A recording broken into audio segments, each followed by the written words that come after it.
30 minutos nga tapatan ag talakayan sa usaping enerhiya. Diretso't kadagayaan. Limog it energy sector hibatian. Atong tawan it kalinawan. Kahayag it impormasyon sa kahanginan arang kadagon. Kaibahan buong pwersa sa Tacnan Electric Cooperative Incorporated. Probinsya, power up. Connect na. Oras na para sa Radyo Kahayag.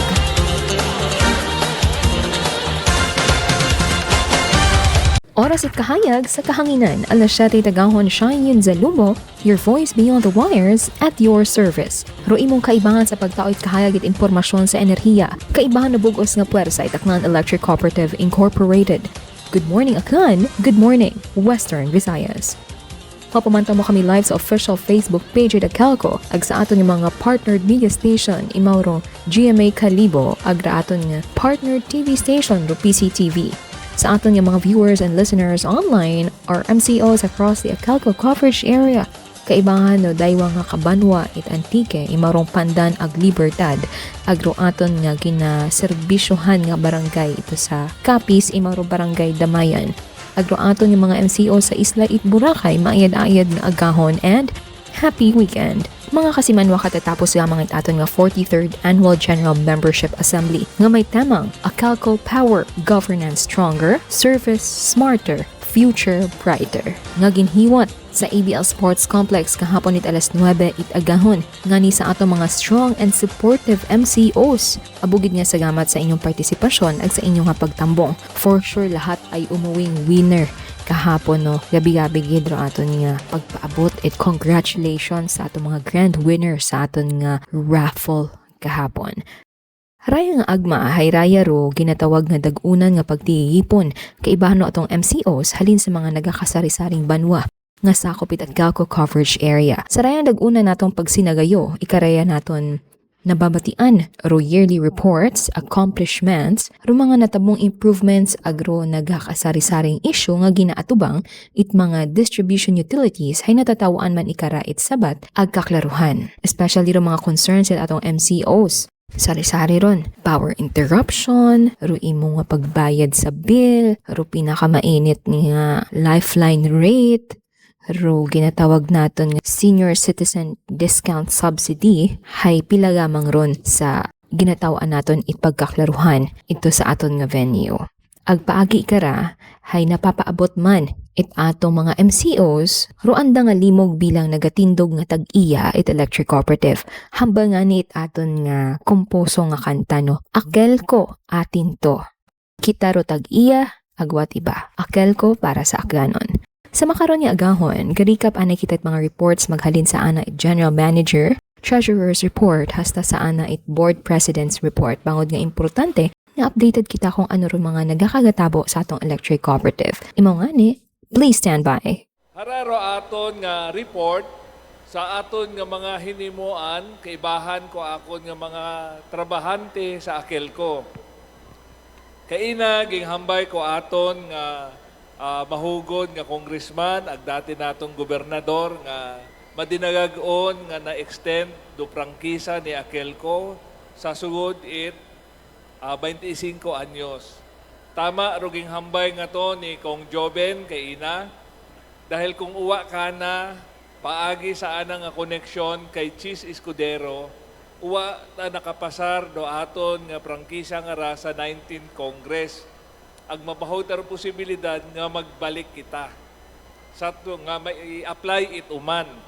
So paagi kay Kong Joben no na naayos tro aton nga prangkisa ag maron nga hapirmahan it aton nga presidente do Republic Act 12302. Sa likod it atong prangkisa nga ra hayro aton nga mga leader nga nagsuporta man.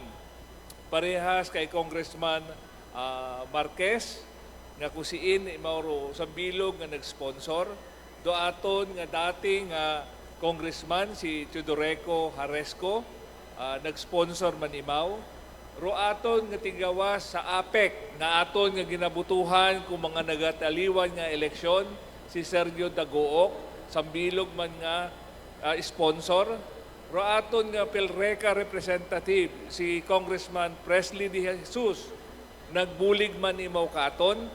Ro aton nga igmanghod sa Antique si Congressman Ligarda dahil daywa ka munisipyo igto sa Antique Pandan ag Libertad hay ag ginasakop it prangkisa it aton nga Akelco.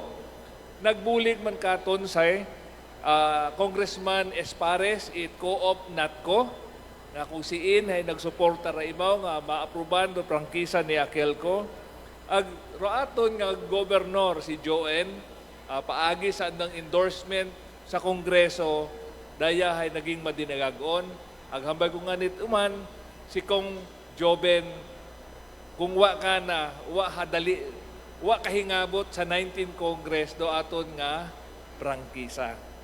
So, doyon do sa bilog nga milestone, aga-umpisa ro aton nga prangkisa nga ra under 12302 sa 2028. So, ano ro mga ginaduso it aton nga kooperatiba sa dag-on nga ra, nagaplano ro aton nga kooperatiba nga invest kita sa renewable energy.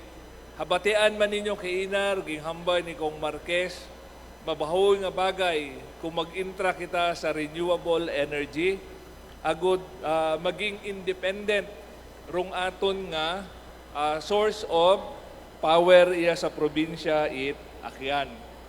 So, example ko atong renewable, hay nga solar power, nga kung siin sa makaron, sigidas ro aton nga pag-ilistorya sa mga investor nga ga-put up sanda it 20 megawatt solar capacity iya sa Banwa it Banga, una sa barangay Agbanawan, Libas area.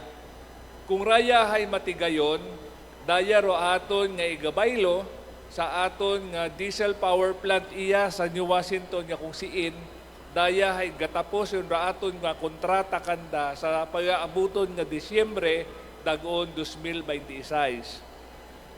So dugang karaya luwa sa solar energy nga aton nga ginabalak, may mga buhaton man kita iya sa Akelco nga kung siin kinahanglan naton nga maghimo kita it sarili nga generation business nga kung siin akon da nga eksplikar hinduna sa aton nga mayor nga agenda. Roay nyo nga kooperatiba hay nagsugod sa pag-improbar, pagmodernar ko aton nga mga gamit. Kaparehas nga ginbaylohan nyo naton ro aton nga mga bare wires into insulated wires o ginatawag naton nga 3 wires. Nag-invest si Akelco di karaya sa linya nga ra para mabuhinan dro mga uwa sa oras nga pagkapagong it kuryente sa inyo nga panimagay. Dahil raya nga kuryente hay may potos, medyo mahagang itsangkire, pero sulit nga gastusan naton para mas maayos ro pagtao ag pag-deliver kinyo it aton nga kuryente. So nag-improve man kita it aton nga mga conductors, sa Banwa it Malinaw, sa Madalag, sa Libakaw, sa Banga. Iya sa New Washington nga kung siin, abong ani karong nga reklamo, iya sa Madalag, ag Malinaw, nga may mga schedule kita nga mga interruption. Dahil karaya sa pag-improve it aton nga mga linya. Gapangayo kami it pasaylo, daya nga ra hay sakripisyo para mapanami ro aton nga serbisyo sa pag-deliver it kuryente para sa tanan. So nag-improve man kita sa aton nga pole metering. Dati, ro aton nga mga kontador nakita ninyo hay nagabaganggangat sa poste dahil ro ginagamit anay hay rayang kahoy. Dukahoy wa nagadurar, wa gabuhay. Mauron nga nakikita ninyo nga nagakatastas ro inyo nga mga kontador nga nakikita sa mga poste. Ging pakamayad it aton nga kooperatiba nga baylohan naton da ag kita mismo naghimo nagfabricate it daya nga plantsanesa nga meterboard sa Akelco mismo ro nagubra. Ag mabahoy ro hatipid it aton nga kooperatiba sa dikaraya nga programa. ag napanami pagidro aton nga mga kontador nga kung siin sadyaan tan-awon sa mga kapustihan sa inyong mga lugar. Sa makaron, bukon pagid it kumpleto ron dahil sa 171,000 plus tanan ro mga member consumer, pero ginapasalig ko kinyo nga kabay sa dag-on nga ra makumpleto naton sa pag-improbar it aton nga mga kontador. Dugang karoyon, naga-venture kita makaron sa ginatawag natong AMI, Advanced Metering Infrastructure, nga kung siin dayang kontador hay remote naga-communicate sa aton nga pasilidad sa Akelco para masayuran kung pila do konsumo it kuryente. Ag sa ulihi, pwede kami mag-utod it serbisyo it kuryente paagi sa kontador nga ra nga wa na ginaagtunan it aton yung mga service crew para utdan ro inyong kuryente. Pwede man namon ikabalik ro kuryente, ura mismo pagbayad nimo, pagbalik nimo sa inyong bagay, may serbisyo nimong nga bagay it kuryente. Dahil sa makaron abi, pagkabayad mo, gahugat kat inuras bago kahiagtunan itaton nga service crew. Duyon ra aton nga ginapakamayad, agod ro inyo nga kuryente maibalik pat it gagi-gagi. Kaibahan di karaya sa AMI hayro aton nga SCADA nga ginatawag Supervisory Control and Data Acquisition System. Daya hay modernong kagamitan nga kung siin madali makita it aton nga mga engineer ag lineman kung siin dulinya it kuryente nga may problema. So paagi di karaya sa nga programa nga ra ag proyekto it Akelco ay hindi yun hagos kita maghimo it yung ginatawag nga line patrol. Madasig, madali makita kung siin may diferensya nga linya it kuryente. Agraya nga hunyo nga ra, dayang dagon, dayang nga SCADA nga rahay, basi matapos yun it installer ina sa aton sa leso. So, dugang di karoyon, nagahimo man kita, it bag-o nga substation, ina sa banga, iya sa pandan sa magbarangay, mag-aba, para mapanami ro serbisyo it kuryente sa aton nga mga igmanghod. Magahimo man kita it dugang nga kapasidad sa Boracay nga 30 MVA nga substation nga kung siin do demand load ina sa isla it Boracay hay nagatinaas kahinangan makadungan ro Akelco sa serbisyo sa pagbaho it nga kahinangan it kuryente ina sa isla. So ruyon do mga mayor nga programa nga ginahimo naton. Kita sa Akelco, aton man nga ginailisan, ro aton nga mga opisina, parehas man sa aton nga pangsarili, nga gawas, nga sadyaan man nga kasuksok, it manami nga gambong. Ngani, ginapanami man naton, ro aton nga mga opisina, kaparehas so andagaw nga area office, nga manami igon, hapapintahan, haparinubar, ag una di karuyon, rubagay it aton nga Akelco Training and Assessment Center. Ano raya nga Akelco Training and Assessment Center? Daya ro eskwelahan nga aton nga ginahimo para tawaan it skills ro aton nga mga igmanghod nga akyanon para maging electrician, maging aircon technician, maging mekaniko, plumbing, welding, ruyo yang nga siguro, ag kaina, nag-commit ro aton nga daywa nga mahugod nga congressman nga mabulig sanda sa Akelco para rayang Akelco Training and Assessment Center ay maging madinagagon para ma-empower do aton nga mga member consumer it nagakaigo nga skills para mag-improbar ang may magtao it mayad-ayad nga pangabuhian sa bawat isaga. So roaton man nga Boracay area ina sa isla, ging panami manaton do atong opisina igto dahil makakabuhay gon do Boracay area office nga wahay improve dapat ag angay nga atong panamion dahil raya hay destinasyon it nagakasari-sari nga turista sa bilog nga kalibutan. So roaton man nga electric co-op nahambay kay na ni Dep Mayo nga nagbulig man kita sa Maselco ag sa Noneco ku typhoon o kubagyo nga upong ag tino. Mas mayad nga kita rugabulig kaysa kita rutabangan. Dahil nakita man ninyo ruhalit it kasamaran nga ginatao it aton nga mga bagyo nga ra nagaabot sa aton nga palibot. So nagbulig ra aton nga mga akelko, linemen, nagpadaga kita kara hagos 16 katawo, daywa ka grupo ron, tigwago-wago o tigsiyam-siyam para magbulig.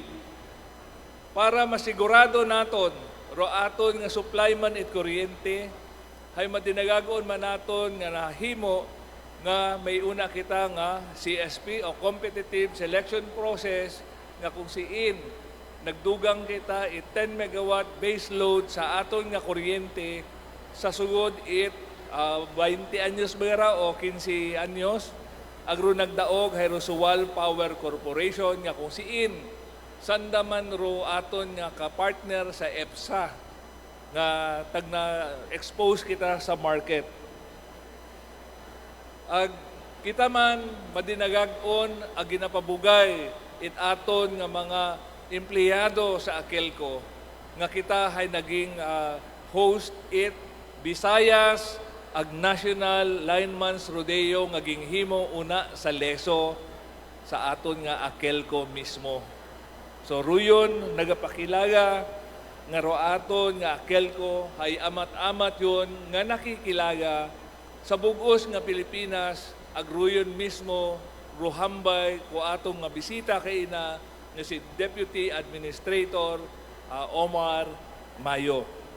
Sa uman kabay nga maging madinagagon kita sa raya nga 2026 ag sobra pa sa dinag-on nga pag-aabuton nga aton nga mahingabot kung ano rumayad ag angay para sa Akelco. Abo gid nga salamat ag mayad-ayad nga hapon katon tanan. Radyo Kahayag.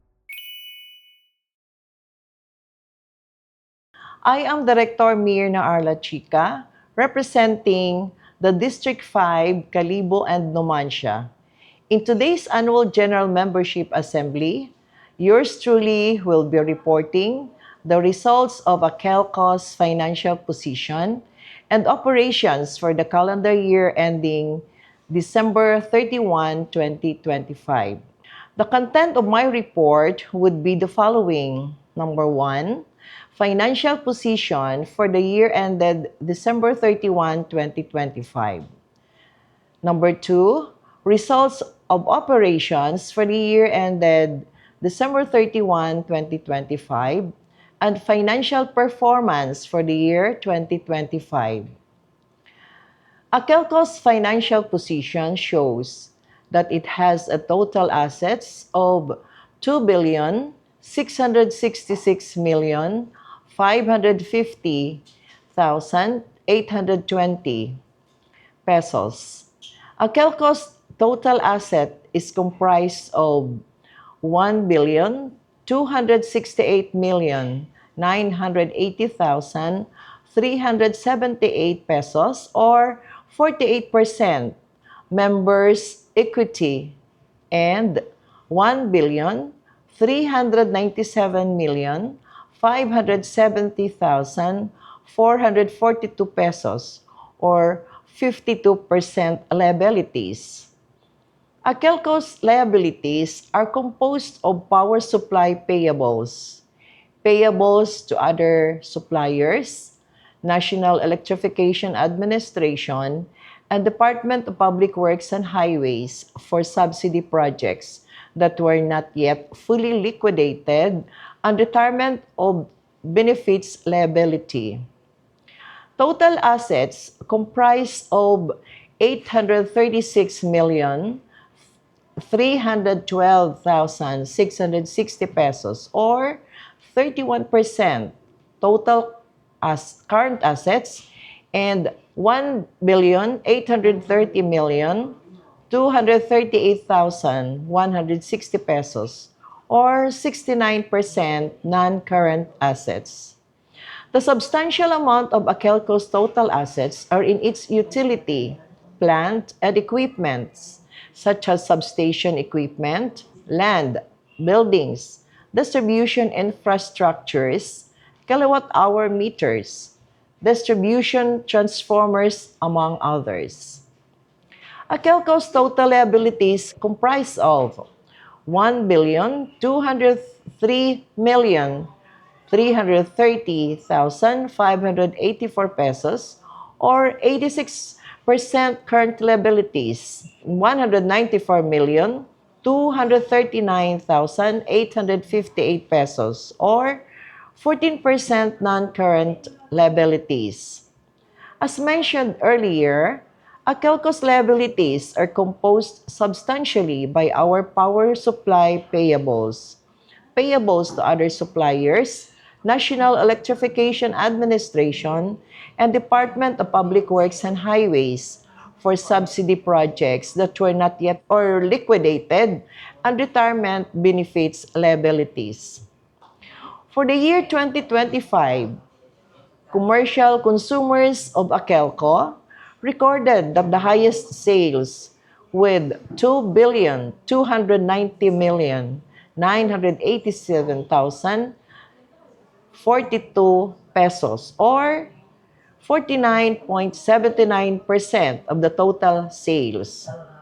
Residential consumers recorded the second highest with sales amounting to 1,919,675,474, or 41.72% of the total sales. Public buildings, industrial, streetlights, and contestable consumers shares the remaining 8.49% of the total sales of the cooperative. Payment to Akelco's power supplier contributes the substantial amount of expenses for the year 2025, totaling 4,142,240,469 pesos, or 86.98%. Distribution services place second with total amount spent of 322,892,803 pesos, or 6.78% of the total expenses. General and administrative expenses had a fair share of 157,067,621 pesos, or 3.30%. Supply and metering expenses and finance costs share the remaining of 2.94% of the total expenses. Akelco's financial parameters for the year 2025, based on NEA standards, are as follows. As shown in the table, Akelco's debt ratio, or the measure on the level of indebtedness or financial leverage of the cooperative, shows a 0.55 ratio of total assets that are financed by creditors, which is favorable because, as per NEA standard, up to 0.60 is acceptable. Akelco's quick ratio of 1.00 shows that the cooperative is able to meet its short-term obligations as they become due.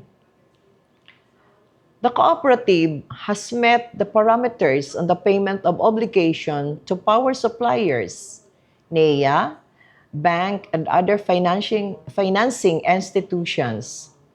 Collection efficiency rate has been met by Akelco both for the average and current-to-current measures. There is a positive result of the cooperative's financial operation for the year 2025, based on Akelco's MFSR as of December 31, 2025. Last NEA audit rating was for the period covering June 1, 2017 to September 30, 2022 with a rate of 86.65%. That would be all for the Treasurer's report. Again, a pleasant day to everyone and thank you very much. Radyo Kahayag. Agraya ro kabuan it aton nga episode sa rundayang agahon ngani sa aton nga mga listeners online and offline no, sa aton nga mga tagapagamati sa aton nga radyo makaron nga Sunday abo gid nga salamat sa inyo nga pag-ibakaton ag stay updated sa aton nga mga Akelco information nga gina-share bukod lamang it sa aton nga Facebook page pati man sa aton nga mga partnered media station nga bigabigid sa aton nga ro GMA Kalibo. Agsambilog sa aton nga gina-advocate hayro consumer empowerment rayang rahay matabo kung kita tanan hay nagabuligan paagi sa simple nimo nga pag-share it atong information sa online consumer empowerment through digital media no rin aton nga pag-focusan aton man nga i-share pero mga importanteng impormasyon nga aton nga paabot sa atong official Facebook page. Ag para sa aton nga mga line concerns, hindi gid magkalipat no ro aton nga mga hotline numbers 144. Ag una man datong cellphone number ro 0907-422-3629. Pwede mo gid kami i-message sa aton nga official Facebook account. Imawrong Akelco. Agri karon katapos ra aton nga episode sa rondayang agahon ngani sa uman-uman abo gid nga salamat kinyo tanan ag perminaton nga ginahambal, probinsya, power up, connect na, oras na para sa Radyo Kahayag. See you next Sunday. Good morning, Kasimanwa. 30 minutos nga tapatan ag talakayan sa usaping enerhiya. Diretso't kadagayaan. Limog it energy sector hibatian. Atong tawaan it kalinawan. Kahayag it impormasyon sa kahanginan arang kadagon. Kaibahan ng buong pwersa sa Tacnan Electric Cooperative Incorporated. Probinsya, power up. Connect na!